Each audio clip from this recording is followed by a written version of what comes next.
And I noticed how you even started this debate by saying the Justice Department. You don't want to tie Obama's name to it, and I think it's because deep down you understand that this is an incredibly risky move, and you don't want to tie your No, no, precious no, no. Barack This is Obama Obama's to decision. this. That's not true at all. This is Obama's decision. This is his decision. That's fine. Okay, that's good that you've gone on record that this is Dude, his I have decision. no, dude. I have no. Listen, here's the thing. It's there is there's a small contingent of people like you who believe that there's a chance. So scared. Oh, he might go free. Which, by the way, even if he did go free, like a day later he gets shot by somebody. So it's not even really that big a deal. Oh, so it's okay to summarily execute people. No, I don't think so. I don't think it is okay. But if You you're think he's if you're shot so somebody? scared, if you're so scared that he's going to go free, what do you think he's going to like hop a charter plane back to Qatar? Dude, this guy, What, there's no way, man. There is no way. It's a fantasy. okay, It is a I got another fantasy. question for you. I got a question. Moving on to the next segment of our little debate here. If Khalid Sheikh Mohammed deserves a civilian trial, and I accept that you think that the other five terrorists that will not be given a civilian trial, I will accept that you disagree with the Obama I administration, so do. I won't force you to defend that. Okay, what about the terrorist in Pakistan, near, like, say, where we captured Khalid Sheikh Mohammed, that we just shoot a missile from one of our Predator drones at and just summarily execute, along with any kind of his family members that might be nearby? I Why think is that. Khalid Sheikh Mohammed the mastermind of these terrorist operations? Yeah. Why does he have to get the full civilian military trial, Well, I'll tell or you. the civilian trial, whereas those guys, we can just execute them on the spot? We can't do Well, that with mafia okay. members and other criminals. It has to do. Well, no, because I think that.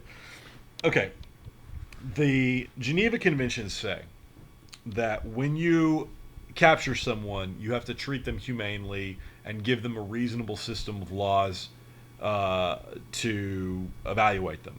And people on your side would say the military tribunals are a reasonable system of laws, and people on my side would say that the military tribunals are whatever we make them, and they, in many cases, become kangaroo courts, and we need to use what we use for everybody, which is our Don't civilian. disparage the military.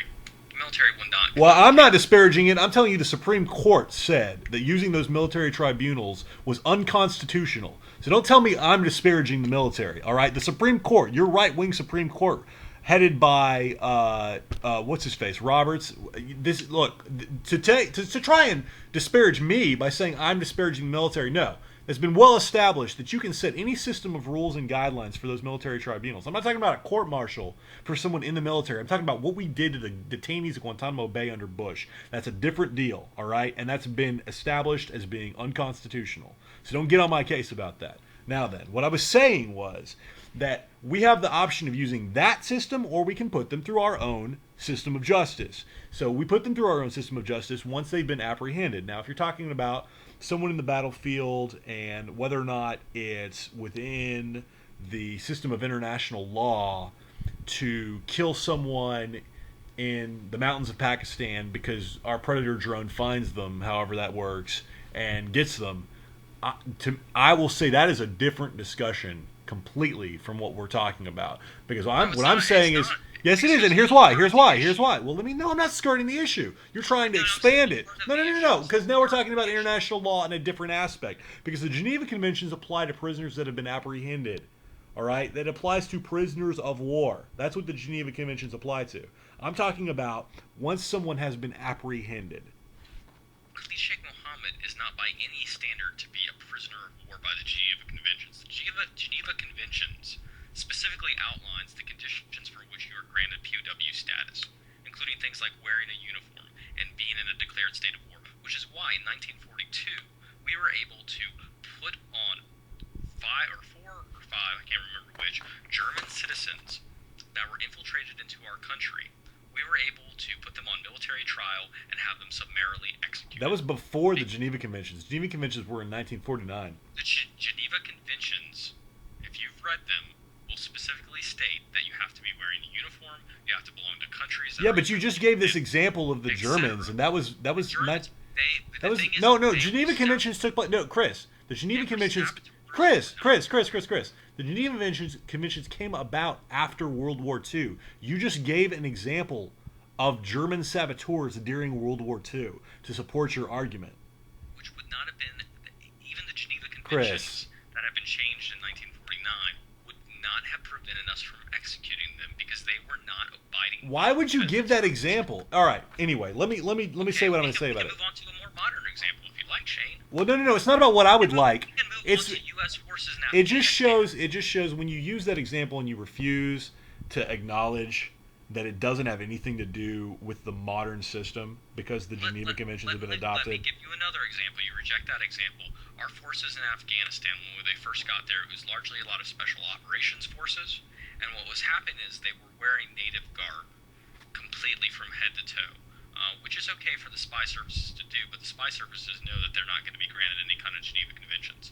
But upon inspection... I don't think that's true at all. Well, that is true. I don't think that's true at all. That is completely true. No, it's not. And you're just displaying your ignorance as no, to I'm not. how those kind of operations work. I'm gonna explain why in a second. When Donald Rumsfeld visited Afghanistan for the first time, he immediately came down with an edict specifying that all military personnel in Afghanistan needed to wear a certain percentage of their body needed to be. That's because of our insane policy, but go ahead. Officially United States uniforms. Why? Because the Geneva Convention specifically states that if you're not wearing a military uniform that you're an enemy combatant. As a lawful combatant, you are not going to be granted enemy combatant status. Right. No, actually, what the Bush administration said was that the Third Geneva Convention applies to enemy combatants. And what the Third Geneva Convention says is that you have to apply some form of reasonable, humane justice system to enemy combatants that have been obtained during battle. Actually, what it says is unlawful enemy combatants. And whether or not terrorists are unlawful enemy combatants or not is a matter of legal dispute. But what's not in dispute... legal dispute. Yes, it is. Yes, it is. Yes, it is. So you're giving them legal status as... So after the war on terrorism is over, we should be releasing... There is... Tell me what the Al-Qaeda uniform looks like. That's exactly my point. Oh, no, but that's not your point. Look, the point is that there is no uniform.